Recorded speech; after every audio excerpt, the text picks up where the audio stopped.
গিট খোলার মুহূর্তেই সব ওলটপালট। ঋষির জীবনের ওপর হামলাকারী কি সত্যিই দুর্জয়? পৃথা কি পারবে তার স্বামীর এই জঘন্য সত্যটা সবার সামনে আনতে? আজকের পর্বে যা দেখলেন তা আপনার কল্পনাকেও হার মানাবে। গল্পের শুরুতেই দেখা যায় ঋষি চলে গেছে উজির বাজিতে। আর উজি তখন বলে, তুমি তো একদমই ভিজে গেছো, দাঁড়াও, আমি তোমার জন্য সেই নতুন জামাটা কিনে রেখেছিলাম সেটাই বার করে দিচ্ছি। এরপর ঋষিকে নতুন সেই জামাটা বার করে দেয়। আর উজিও চলে যায় কাপড়টা চেঞ্জ করে আসতে। তখনই ফোন করেছে খেয়া আর বলে, কিরে দাদাভাই, তুই কখন আসবি বাড়িতে? তখনই ঋষি বলে, আজ আমি আর বাড়িতে যাব না, আজ আমি উজির সাথেই ওর বাড়িতে থেকে যাব।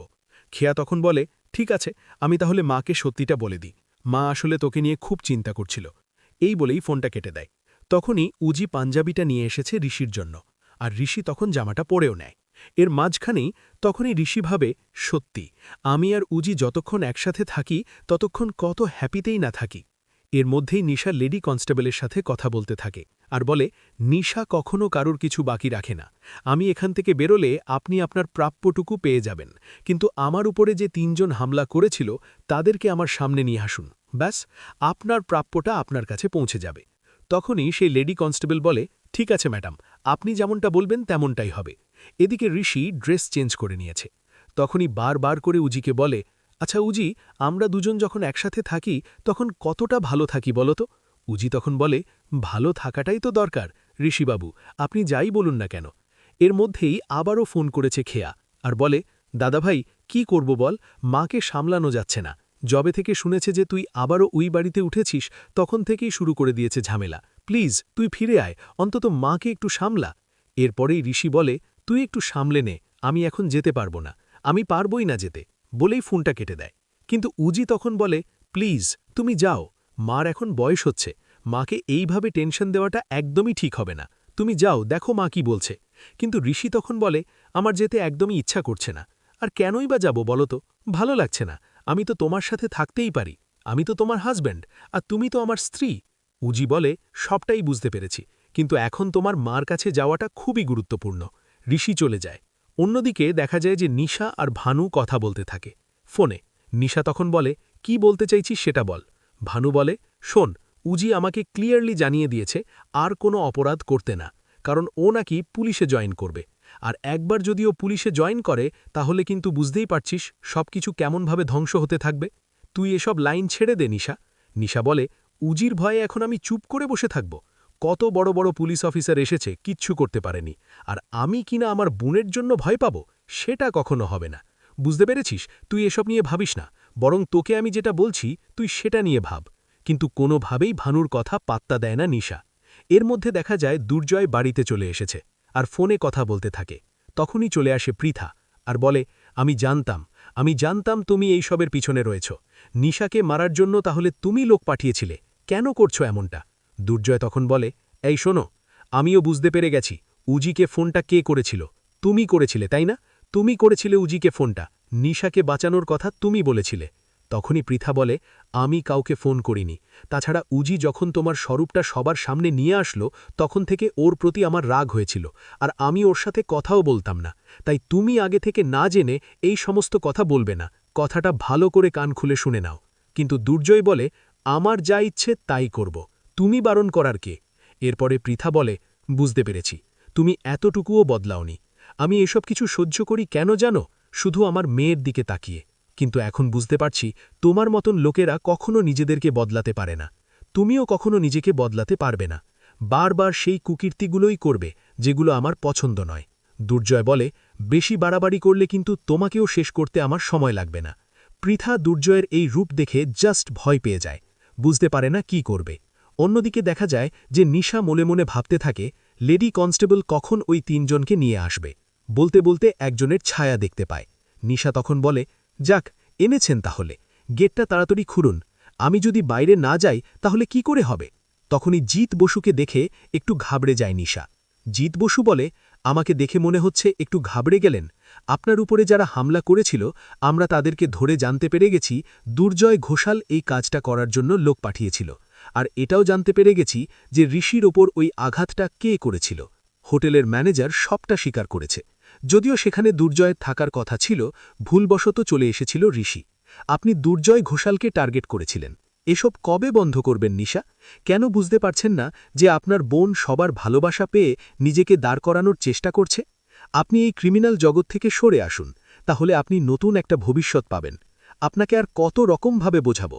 নিশা বলে, এই শুনুন, আমাকে কোনোভাবে বোঝাতে হবে না। আপনার বোঝানো আপনি নিজের কাছেই রেখে দিন। আমার যা ইচ্ছে আমি তাই করব। দেখি কে আমাকে আটকাতে পারে কিনা। তখনই জিৎ বসু বলে, আটকানোর লোক একটু একটু করে বেড়ে উঠছে, আর সে যখন সবকিছু সামলাবে তখন আপনি আর কিচ্ছু করে উঠতে পারবেন না। এই বলেই চলে যায়। অন্যদিকে দেখা যায় যে ঋষি ফিরে এসেছে বাড়িতে। শোভাদেবী বলে, ফিরে আসলি কেন? তুই তোর বউয়ের কাছেই থাকতে পারতি। আমি আর কে? বল উজির কথা। তখনই ঋষি বলে, মা, তুমি শুধু শুধু একটা ব্যাপার নিয়ে ঝামেলা করছো। এইসব ব্যাপার নিয়ে কেউ ঝামেলা করে? আমি আর উজি হলাম স্বামী স্ত্রী, আমাদের মাঝখানে তো একটা বন্ডিং থাকবেই। তখনই ঐশী এসে বলে, ভাই তুই এক কাজ কর, তুই উজিকে ডিভোর্স দিয়ে দে, তাহলে সমস্ত ঝামেলা চুকে বুকে যায়। তখনই ঋষির বাবা বলে, ঐশী, তুমি আবার ওদের মাঝখানে ঢুকতে যাচ্ছ কেন? আমি তো সেটাই বুঝে উঠতে পারছি না। ঋষি কি করবে না করবে সেটা সম্পূর্ণ ঋষির ব্যাপার, সেখানে তুমি নাক নাই বা গলালে। কিন্তু ঐশী বলে, আমি যা করছি সেটা ভালোর জন্য করছি, আর এটা করাটা খুব জরুরি। এর মাঝখানেই তখনই ঋষিকে বলে, তুই এক কাজ কর, উজিকে ফোন কর, আর ওকে বল এই বাড়িতে আসতে, কালকে পুজোটা রয়েছে। ও যেন গিটটা যেভাবে বেঁধেছিল সেভাবেই গিটটা খুলে দিয়ে যায়। তখন শোভাদেবীকে ঋষি বলে, মা, তোমরা তোমাদের ঝামেলাটা মিটিয়ে নাও না। বেকার বেকার এই ঝামেলাগুলো করছো, যেটা আমার একদমই ভালো লাগছে না। এর মাঝখানে পৃথা তো দুর্জয়ের আসল রূপটা দেখে নিয়েছে। পৃথা ঠিক করে দুর্জয়ের সাথে যা হয়েছে সেটা একদম ঠিকই হয়েছে, ঋষিকে এ ব্যাপারে বলে দেবে। অন্যদিকে উজির কাছে চলে যায় খবর। উজিকে আসতে বলে ঋষি গিটটা খোলার জন্য, আর উজি কিন্তু সে থাকতে চায় না। যথারীতি সে তার বাড়িতেই ফিরে যেতে চায়, কিন্তু ঋষি তখন বারবার করে রিকোয়েস্ট করলেও বাট থাকতে চায় না। উজি নিজের বাড়িতেই ফিরে যায়। পরদিন সকালে উজি যখন ঋষিদের বাড়িতে পৌঁছায় তখন বাড়ির পরিবেশ ছিল বেশ থমথমে, কারণ ঐশী মনে মনে এক বিশাল ষড়যন্ত্র জাল বুনে রেখেছে উজিকে চিরতরে অপদস্থ করার জন্য। শোভাদেবী গুরুদেবের কথা মতো পুজোর জোগাড় করছিলেন, কিন্তু তার মনেও এক অস্থিরতা কাজ করছিল, কারণ তিনি বুঝতে পারছিলেন না উজি আর ঋষির এই টানাপড়েন কোন দিকে মোড় নেবে। উজি বাড়িতে ঢোকার সাথে সাথেই ঋষি তার হাত ধরে একপাশে নিয়ে গিয়ে বলে, তুমি এসেছ, এতেই আমি খুব খুশি, কিন্তু তুমি কি সত্যিই গিট খুলেই চলে যাবে? আমাদের কি আর একসাথে ভাকা হবে না? উজি তখন ম্লান হেসে বলে, ঋষিবাবু, সম্পর্কের গিঁট যদি মনের ভেতর থেকে আলগা হয়ে যায় তবে বাইরের সুতোর বাঁধন দিয়ে কি লাভ হবে বলুন? আমি শুধু আমার দায়িত্ব পালন করতে এসেছি। এদিকে পৃথা নিজের ঘরে বসে ছটফট করছিল। সে দুর্জয়ের ফোনের কিছু কল রেকর্ড আর মেসেজ হাতে পেয়েছে, যা দিয়ে প্রমাণ করা সম্ভব যে দুর্জয়ই নিশাকে মারার জন্য লোক পাঠিয়েছিল এবং ঋষির ওপর হামলার পেছনেও তার হাত ছিল। পৃথা ভাবছিল সে কি সরাসরি পুলিশকে জানাবে নাকি আগে ঋষিকে বলবে, কারণ দুর্জয় তাকে খুনের হুমকি দিয়েছে। পৃথা বুঝতে পারে এই অন্যায়ের প্রতিবাদ না করলে তার মেয়ে বড় হয়ে এক অপরাধী বাবাকেই দেখবে। অন্যদিকে নিশা জেলখানেই বসে জিৎ বসুর কথাগুলো ভাবছিল। তার মনে হচ্ছিল জিৎ বসু হয়তো ঠিকই বলেছে। উজি যে পথে এগোতে চাইছে সেই পথটা অনেক বেশি স্বচ্ছ, কিন্তু নিশার ভেতরের জেদ তাকে বারবার বলছিল যে সে হার মানবে না। সে লেডি কনস্টেবলকে ইশারায় ডাকে এবং বলে, আমার জন্যে যে বিশেষ পার্সেলটা আসার কথা ছিল সেটা কি এসেছে? লেডি কনস্টেবল চুপি চুপি তাকে একটা ছোট চিপ ধরিয়ে দেয়, যাতে দুর্জয়ের ব্যবসার অনেক গোপন তথ্য রয়েছে। নিশা হাসি মুখে ভাবে, দুর্জয় ঘোষাল, তুমি আমাকে শেষ করতে চেয়েছিলে, এবার দেখো আমি তোমাকে কিভাবে জেলের ভাত খাওয়াই। ঋষুদের বাড়িতে পুজো শুরু হয়। উজি ভক্তিভরে রাধাকৃষ্ণের সামনে বসে সেই পবিত্র গিটটা খোলার জন্য হাত বাড়ায়। তখনই ঐশী চিৎকার করে ওঠে আর বলে, থামো উজি, তোমার এই অপবিত্র হাতে আমাদের বাড়ির ঠাকুরের গিট তুমি ছুঁতে পারবে না, কারণ তুমি একজন অপরাধীর বোন আর তোমার রক্তে মিশে আছে অন্যায়। সবাই অবাক হয়ে যায়। ঋষি রেগে গিয়ে বলে, ঐশী দিদি, তুমি কি পাগল হয়ে গেছ? উজি এই বাড়ির বউ, আর ওই এই গিট বেঁধেছিল, তাই ওই এটা খুলবে। শোভাদেবীও এবার চুপ থাকতে পারেন না। তিনি বলেন, ঐশী তুই থাম, অনেক হয়েছে। উজি যা করেছে সবটা পরিস্থিতির চাপে পড়ে, কিন্তু ঐশী দমে যাওয়ার পাত্রী নয়। সে পরিকল্পনা মতো এক তান্ত্রিককে বাড়িতে নিয়ে আসে, যে দাবি করে উজি এই বাড়িতে থাকলে ঋষির প্রাণ সংশয় হতে পারে। ঠিক সেই মুহূর্তে পৃথা ঝড়ের বেগে ঋষিদের বাড়িতে ঢোকে। তার হাতে থাকা ফোনটা উঁচিয়ে করে সে বলে, সব মিথ্যে কথা, ঐশী যা বলছে বা এই তান্ত্রিক যা বলছে সব সাজানো নাটক। আসলে ঋষির ক্ষতি করতে চাইছে দুর্জয় ঘোষাল, আর এই যে দেখুন তার প্রমাণ। পৃথা সবার সামনে সেই কল রেকর্ড চালিয়ে দেয়, যেখানে দুর্জয় স্পষ্ট বলছে যে ঋষিকে সরিয়ে দিতে হবে, যাতে উজি দুর্বল হয়ে পড়ে আর নিশা সহজে কবজা করা যায়। দুর্জয় তখন বাড়িতেই ছিল। সে পৃথাকে মারতে উদ্যত হলে ঋষি তাকে আটকে দেয়, আর পুলিশ নিয়ে সেখানে হাজির হয় স্বয়ং জিৎ বসু।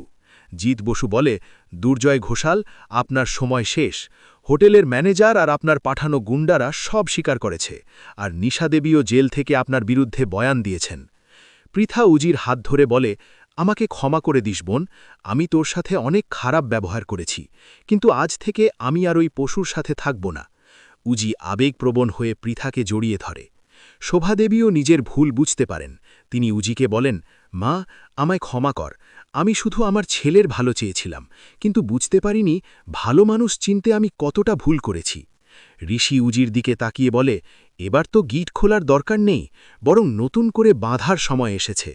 উজি হাসি মুখে ঋষির দিকে তাকায়, আর ঐশী নিজের অপকর্মের জন্য সবার কাছে লজ্জিত হয়ে মাথা নিচু করে দাঁড়িয়ে থাকে। নিশা জেলে বসে খবর পায় যে দুর্জয় গ্রেফতার হয়েছে। সে মনে মনে ভাবে, উজি তুই আজ জিতে গেলি, কিন্তু আমার লড়াই এখনও শেষ হয়নি। তবে এবার লড়াইটা হবে আইনের পথে নিজেকে প্রমাণ করার। উজি আর ঋষি রাধাকৃষ্ণের মূর্তির সামনে দাঁড়িয়ে মনে মনে প্রতিজ্ঞা করে যে তারা আর কখনো একে অপরের হাত ছাড়বে না। গল্পটি এক নতুন মোড় নেয়, যেখানে ন্যায়ের জয় হয় আর সম্পর্কের জটিলতাগুলো মিটে গিয়ে এক সুন্দর ভবিষ্যতের ইঙ্গিত দেয়। বন্ধুরা, দুর্জয়ের এই শাস্তি কি যথেষ্ট? আপনার কি মনে হয় নিশা কি সত্যি নিজেকে বদলাতে পারবে? কমেন্টে আমাদের জানান।